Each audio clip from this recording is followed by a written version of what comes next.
Hi, everybody. So I'm going to give you a quick primer on teaching using project-based learning. So teaching using project-based learning is a lot different than just teaching with projects. There's a big difference, and I'll hopefully be spelling that out. And then I'm also going to give you some information on what else you can expect from this lesson. For me, there's two basic sources of information on project-based learning for high schools and other schools. The two sources that I like the best are the Buck Institute. This graphic series is from the Buck Institute, and then there's something later on from NTN. NTN is actually the parent organization of Tech Valley High School. So let's start with the gold standard PBL from the Buck Institute. So the Buck Institute, as you can see, has this thing that they call gold standard PBL, and it really consists of a bunch of different elements. So it's not just the fact that you've taught a project, but that your project has specific elements. So one of the elements that your project needs to have is a challenging problem or a question. So everything in the project is framed around this question, and it's usually given to students first. So whereas in a typical situation, students might be given a lot of information up front and then given a task at the end, project-based learning gives the students the question or the problem up front and then backfills the information they need to be able to solve that project after kids have recognized that they need certain information.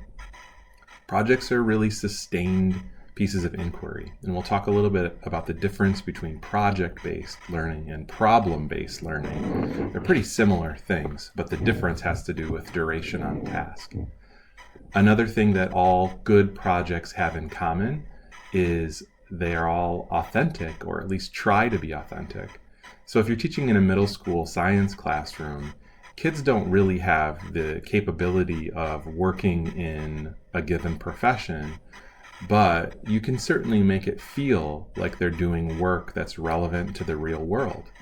So as kids have more coursework under their belts, you can actually give them some of the things that people actually do in the field. But at the beginning, you kind of have to fake it a little bit. Another part of project-based learning is student voice and choice. So letting students make decisions along the way, not guiding them totally through the whole project and determining what the end result will look like. So I've seen a lot of checklists over time where teachers are really spelling out what students are supposed to do every step of the way, and that's not really an effective project. They're not really learning, making decisions, demonstrating self-direction. Another thing that all projects have is an opportunity for students to reflect on the learning and how effectively they've been at completing the project. So lots of times people get hung up on the idea that these projects all need to be perfect because we're spending so long on them. So that's something I'll talk about in the next slide. But the real purpose is for students to complete the project and then do some reflection on them. And then the next step, which is revising the projects. So many of these projects are iterative. And so students complete them, are given feedback, and then have to go back to the project and fix what's wrong with them. So giving students multiple opportunities to fix things to show mastery is part of project-based learning as well. One of the other main elements of gold standard PBL is that students will present their projects in some sort of public, authentic way. So students won't just display their projects for their classmates or for their teacher, but in front of an audience beyond the classroom. So for example, if students do a project in math, perhaps their audience might be engineers or lawyers or somebody else who might use whatever they're learning in an authentic way. Notice none of the things that I talked about involve collaboration. So project-based learning can exist without collaborative learning. They're not something that necessarily have to go together, although you often will see projects done alongside of collaborative learning. especially in some models of project-based learning.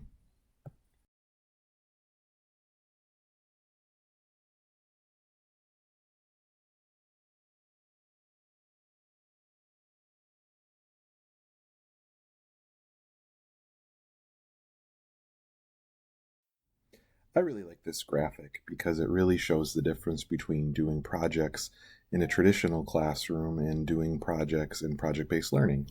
So the top part of the graphic shows what things are done in a traditional classroom. Now, these are the things that I used to do when I was a teacher, but it's not the same as doing project-based learning. So basically, I would teach a unit, and then at the end of the unit, as a way to alternatively assess students, I might give them a project to do, sometimes a collaborative project, in lieu of doing an exam to assess them in a different way. Just by doing that project, that's not the same as project-based learning. That's what we call doing projects as dessert. The bottom is doing projects as the main course, and it's quite different.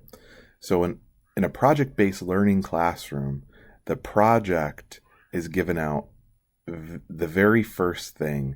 There's no input given prior to the task. So it's very much inquiry-based.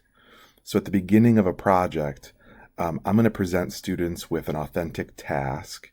I might also present them with the rubric for the task. And it's going to be a task that's very authentic, that they're not going to know that much about. They might have some skills or some kind of passing understanding of what the topic is, but they've never done the thing before. Then every day students, well, at the beginning of the unit, students do a know and need to know process with the teacher, where they'll outline all the things they need to know, what they need to be taught in order to do that project, things that they might also need to research to be able to do that project. Those need to knows become the guideposts for designing the rest of the project units, the rest of the project lessons rather. And so every day, teachers still do workshops, still do lessons, but they're based on those need to knows. So instead of doing the lesson because it's Tuesday and it's time to do that particular lesson because it's in the teacher's plan book, the teacher's teaching it because the students had requested it as a need to know, so that they can apply it to the project that they already have. It's a big difference. So every day, students will also have an opportunity to work on their projects alongside getting the input they need to further that project along. So that project is the thing that sustains throughout the entire unit. There's still things along the way that you'd see in a traditional classroom, like homework and quizzes and readings and but lots of reflection time to talk about whether or not they're actually learning the things they said they needed to know. And then at the end of this, there's a culminating event where students put the work from their project on display. The thing I really like about doing project as main course is that the learning becomes front and center. The learning becomes memorable. After working on a project for 4 to 6 weeks, you remember what you've done. You can place all that learning in the context of that project. And so later on, when you're trying to recall that information, you have these like bookmarks that are created by these projects that help you recall those things. And so project-based learning is very much a tool that could help you do better on things like assessments. It's not something that you would have to do instead of doing traditional type assessments. There are things that can actually improve students' retention and understanding. Then at the end of the projects, after the culminating event, there's always a time to reflect on the learning, on what students have learned. I ask teachers to go back to the standards.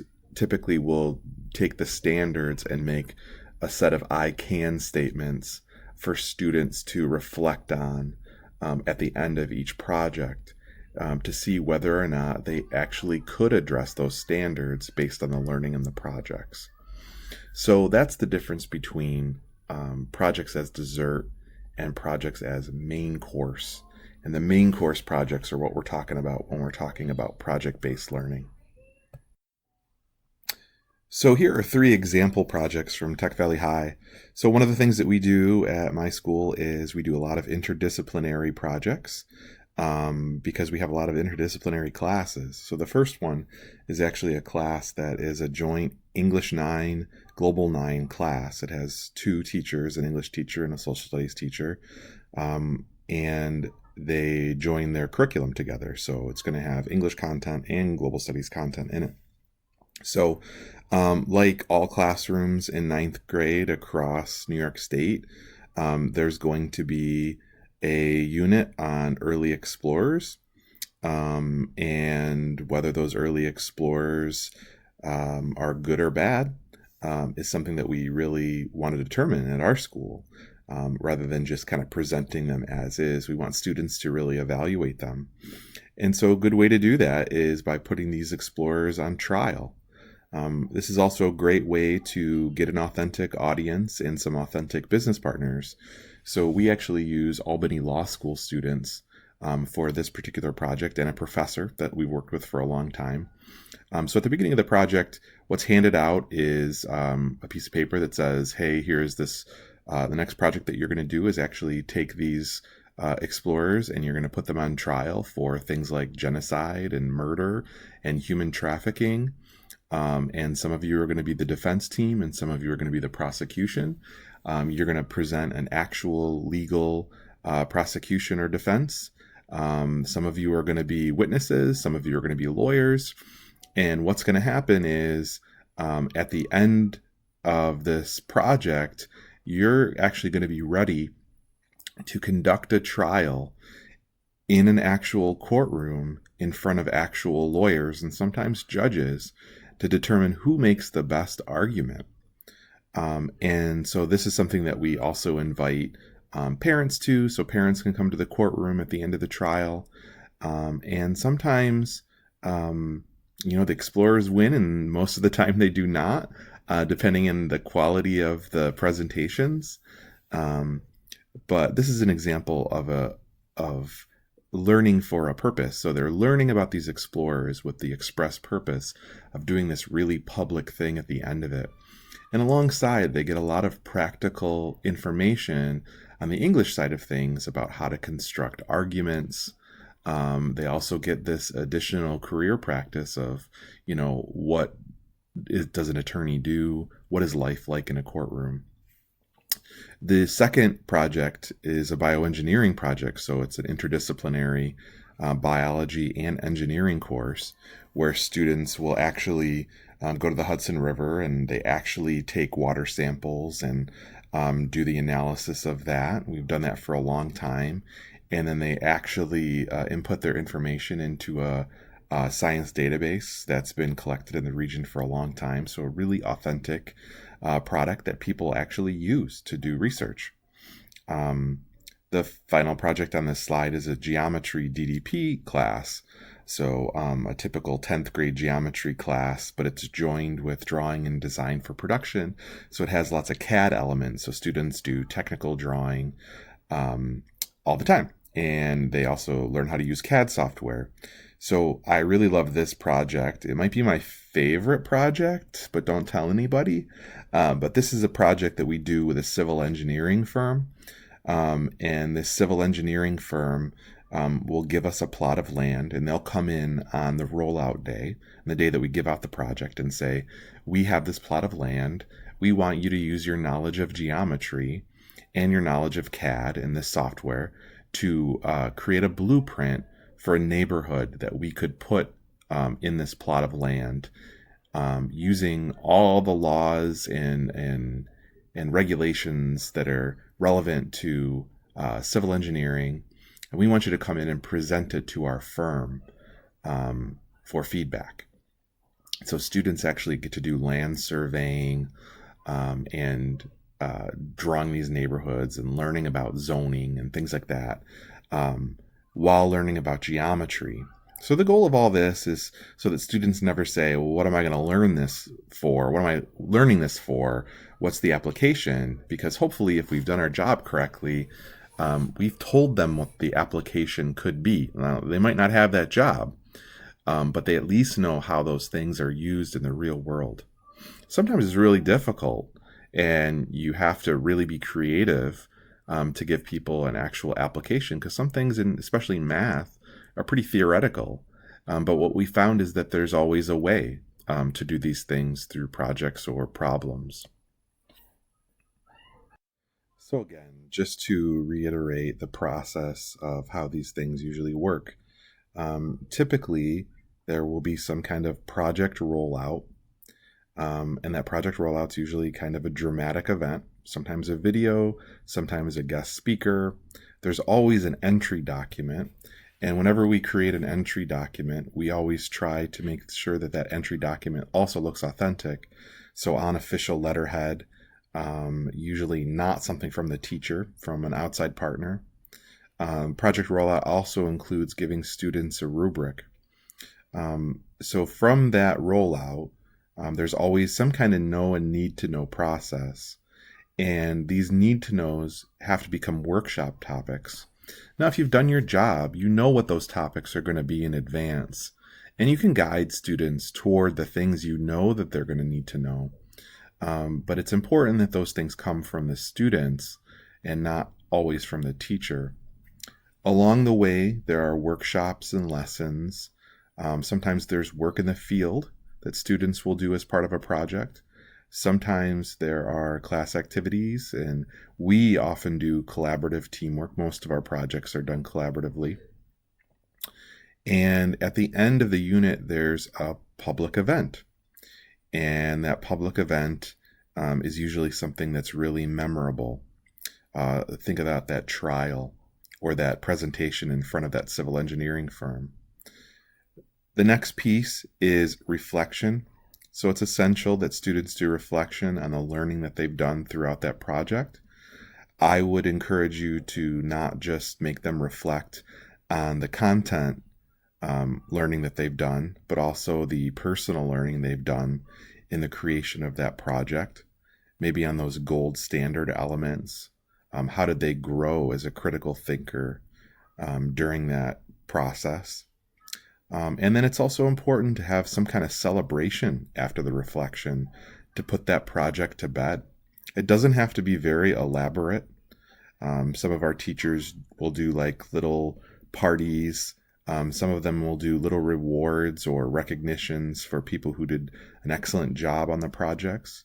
But celebration is a really important thing that we forget to do in schools a lot. And those celebrations are things that sustain people throughout the year. And then the last thing is revision. So those projects are given back to students and with feedback from the teachers who have been giving feedback all along the way. But at the end, they'll give them some kind of formal feedback. And those students are given the opportunity to revise the projects to get them as masterful as they can. There's often not time to get them perfect, but that revision element, we always give students a chance to make sure that the work that the grade that goes in the grade book is their best work. And then after that whole cycle is done, there'll be another project that's rolled out. And often these projects will take about 4 to 6 weeks.